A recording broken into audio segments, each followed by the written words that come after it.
Greetings, wrestling purists. Hutch Henry's here for another random rant, and once again, I am joined by my consigliere, the Solicitor General, the Trial Chief. He is not predetermined, but he is fake. It is indeed fake. Lawyer Ron, how you doing, Ron? Hello. Not doing too badly. Can't complain. I would assume you're tired because you too were afflicted with way too much wrestling for any human to digest this weekend. Could you imagine sitting for all of that for every single show and premium live event and whatever? Like, you would have to say goodbye to your family at that point. I mean, hopefully they'll do like a 2-day all-in the future, but considering that most like AEW pay-per-views are like 3 to 4 hours, they just like doubled it. Like, it's their WrestleMania, like, fine, but whoa. I don't even enjoy when WWE puts on those 2-day events. I don't want an AEW 2-day event. Granted, like, quote unquote match quality, if I'm gonna be so bold and say that, I feel like the AEW match quality is way better. Like, I can get more emotionally invested in it, I think, because they're just pounding the shit out of each other. Yeah, but even the matches are too long. I mean, like, the tag match didn't need to go that long. I agree. The 4-way match for the TNT didn't need to go that long. They push it too long. But from what I hear, they actually pushed it long on purpose because they wanted people to start watching All In and then stay with All In. They wanted to eat into Saturday Night Live, so they actually extended the show.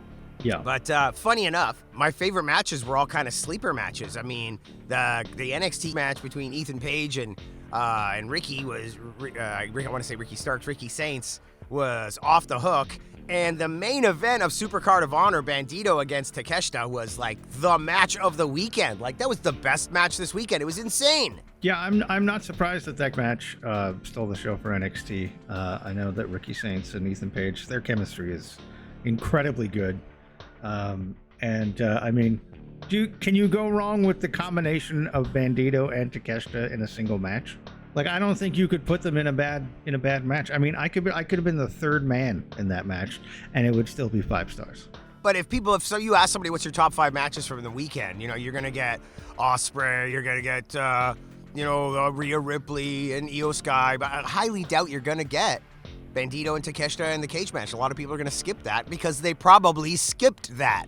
I agree, and I think that's because, again, with all the wrestling overload, how do you decide how you're going to spend the several hours that you're going to have to dedicate to watching that whole show?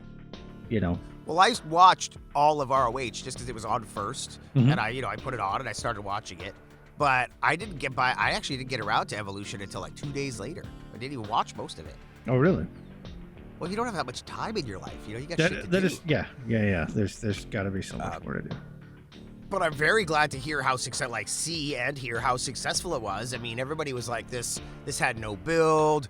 They're changing the date just to screw with AEW, and Beyonce concert in town, and they're screwing over the women and blah, blah. Dude, they sold like whatever tickets they had sold on the Wednesday before.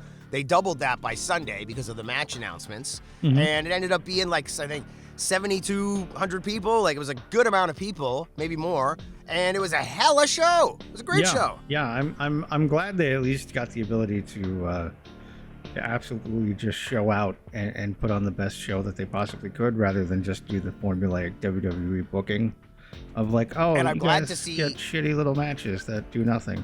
Whether it's... I'm glad to see Naomi cashed in. Nobody was expecting that. Well, maybe not nobody, but it was I well would have received. expected that cash in, but I'm glad that she won. Like, I like when wrestling companies decide to take a chance on somebody that's not as established in terms of star power. I think, like, Naomi has been killing it for sure, but she's never been given that giant push.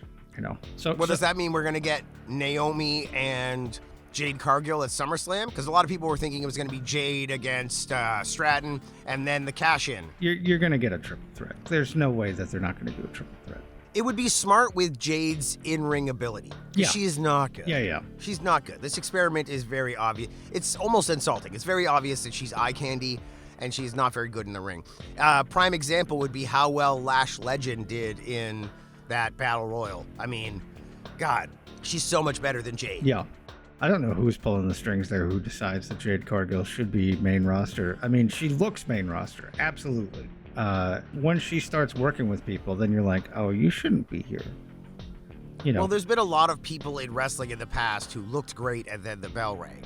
I mean, she's not quite. She's not the first, for sure. But is it out of place to say that the Ultimate Warrior might have been a better worker than Jade Cargill? I mean, she's really not that great. I don't think she gets it. I don't want to put over the Warrior. Okay, all right. I mean, the Warrior definitely had more charisma in the sense of at least he could do sort of do promos. He could at least hook people in with some weird, chaotic, manic, coke fueled energy. People are drawn to that because they're like, this is somewhat enjoyable until the bell rings. Because there are people out there that could be considered good promos or decent promos that have a similar cadence to her. I just don't think that she has any, it doesn't seem genuine. It really does sound like she's reading a script. It's not what's drawn me to that presentation. Could be something she could be good at one day. She's got the look. All she has to do is work on the delivery. And if she can get that delivery, I think it'll be good. Well, I honestly, I hope she does find it. Because, again, she's got that look, right? And if she can master the other elements, she'll be unstoppable. I think she would be just as big as Rhea Ripley. See, but Rhea Ripley came up through the system. And granted, she's a big gal, but they gave her opportunities because of that. But they stuck with her because she was good. Jade Cargill kind of came in with the buzz. She's Cody's friend, she's Shaq's friend, she's been on AEW, she's got the look, and they kind of thought they might take a chance on something they could, push out there quick. I'm trying to think of another example of somebody, they almost did it with Batista. They were with the exception of the Deacon Batista era, they kind of thought, let's throw him in Evolution, let's get him out there. Maybe that's a bad example, but... It's like a trial by fire kind of thing, but then they also used to have a lot more house shows.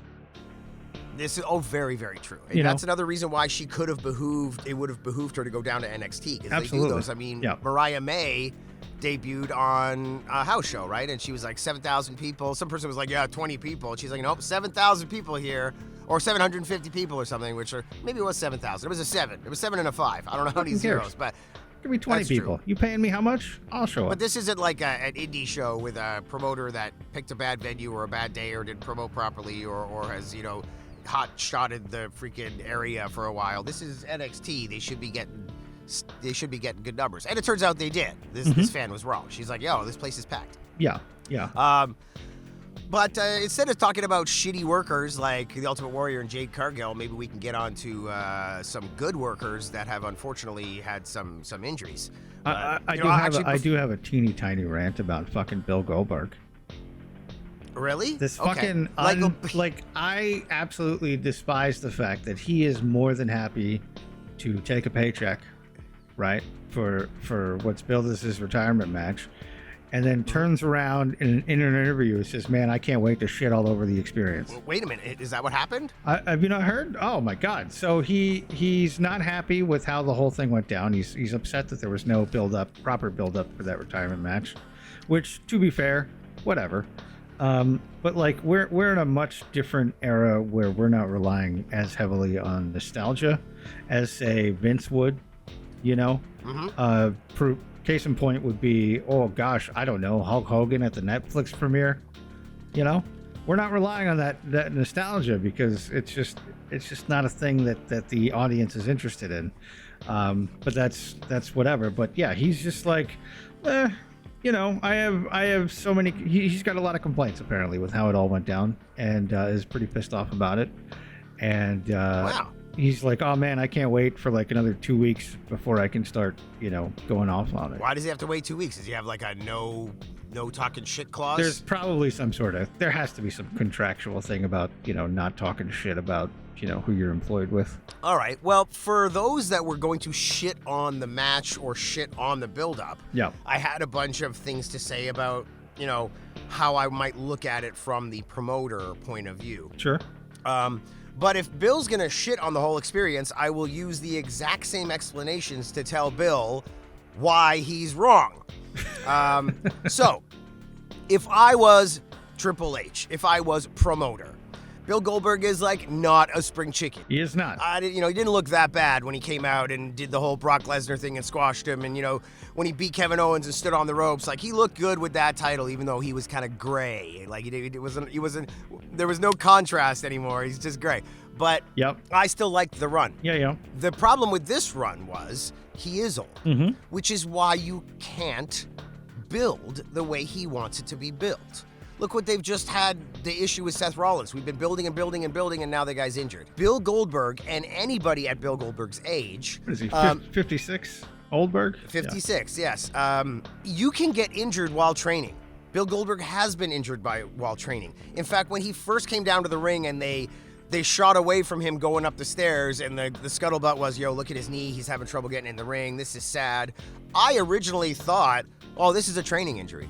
Obviously he's got a bad knee, but he's strained it while training. The guy's, whether he's on GHB or even hitting the roids, whatever he's doing, he's going to be on some supplements right now because he's training like crazy. Sure. To try to get ready to get back in the ring. I'm just going off of what he spoke about when he last had his run. And when he finally, his WWE contract ended, and he was like, I'm finally eating this again, and this last 8 months has been really rough. And he talked about his training and his recovery at his age.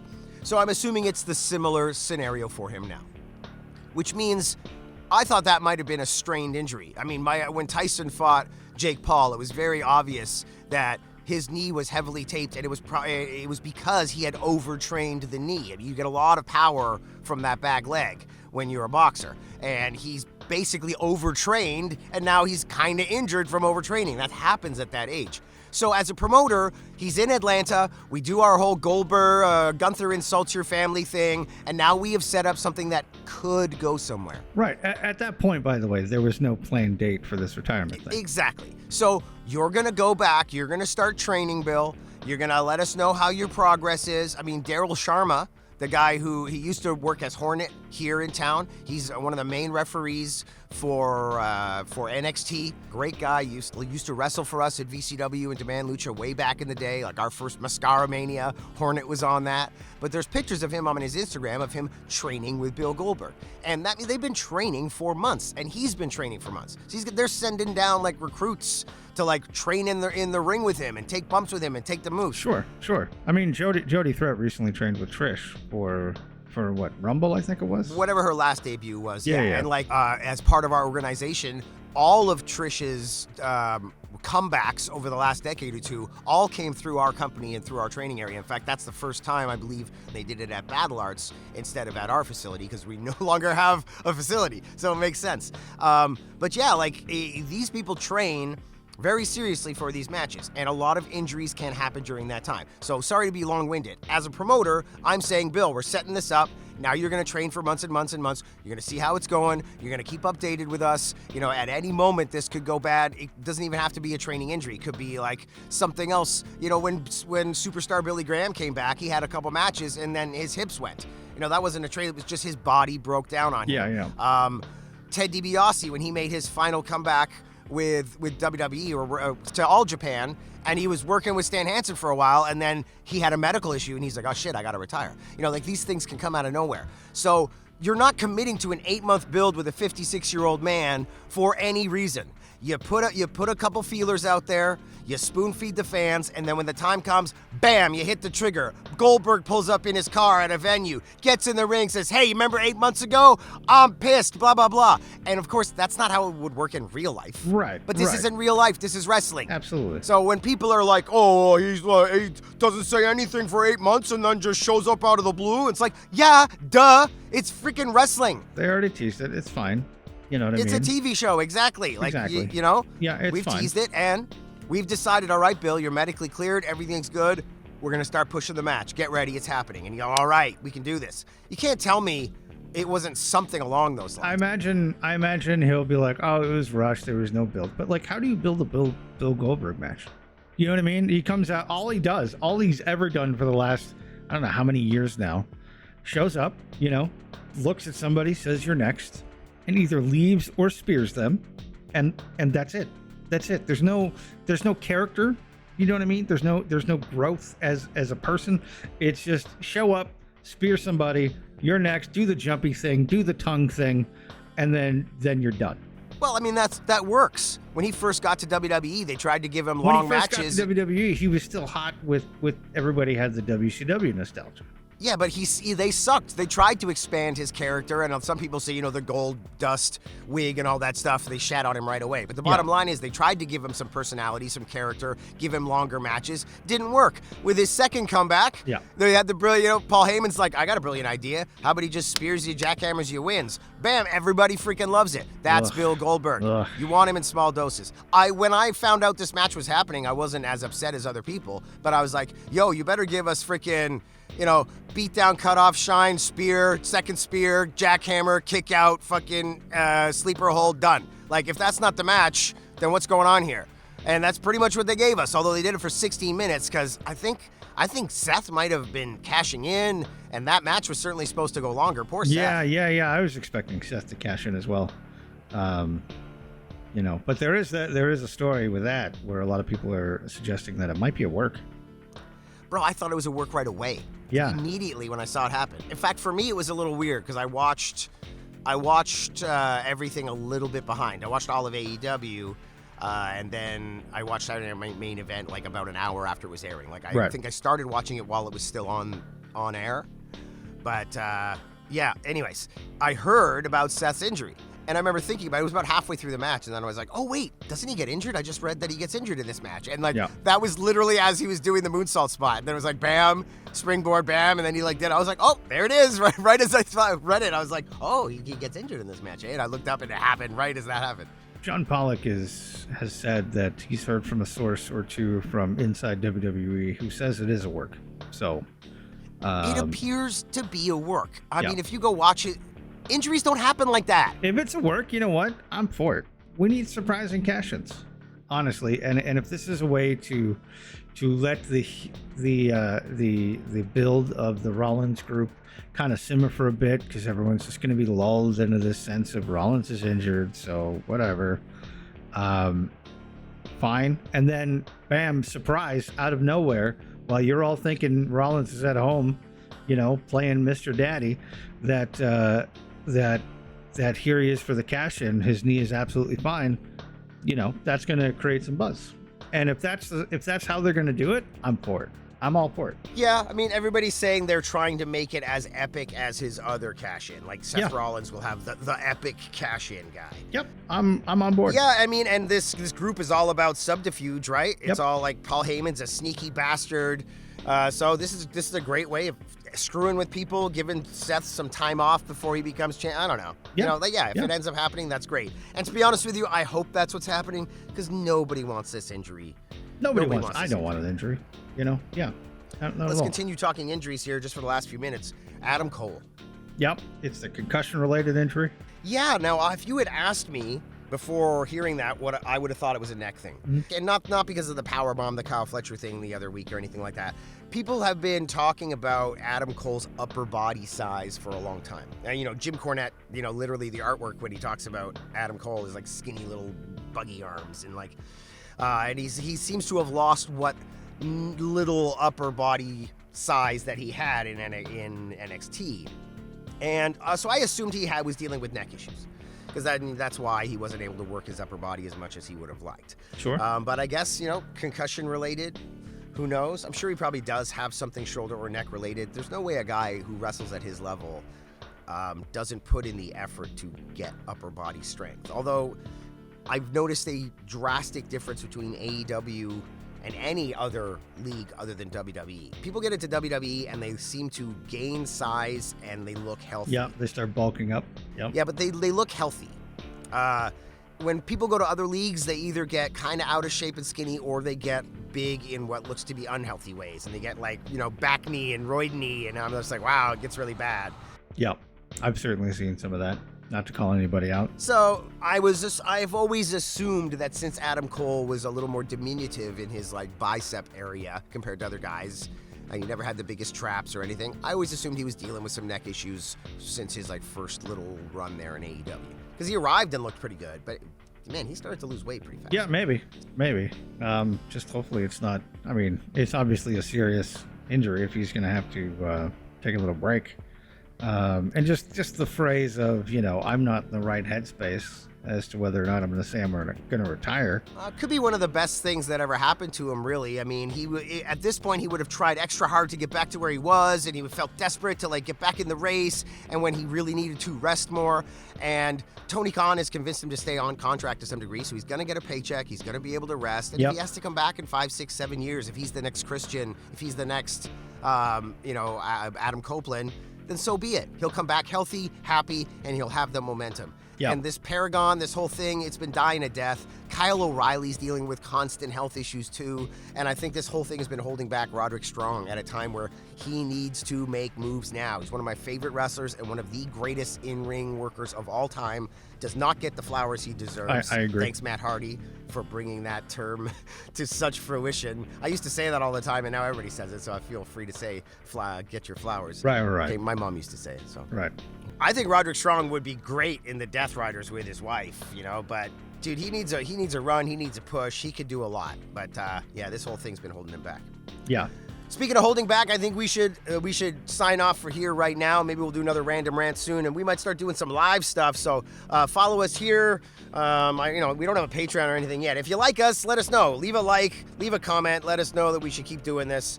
If you're not subscribed, dude, so many people watching don't subscribe. I guess that means you don't like us. Show us you like us. Subscribe. Hurtful. It's hurtful, really. Yeah, it's hurtful. Ron, fake warrior Ron, this isn't just me anymore. Now you're hurting Ron's feelings. Oof. All right, Ron, we'll talk to you soon. And remember, I want to talk about, how much WWE has let down Ron Killings. Oh, my God, yes. We'll talk more about AEW since there's enough content to talk about that for the next goddamn month and a half. Holy moly. All right? But thanks a lot. We'll talk to you next time here on the channel.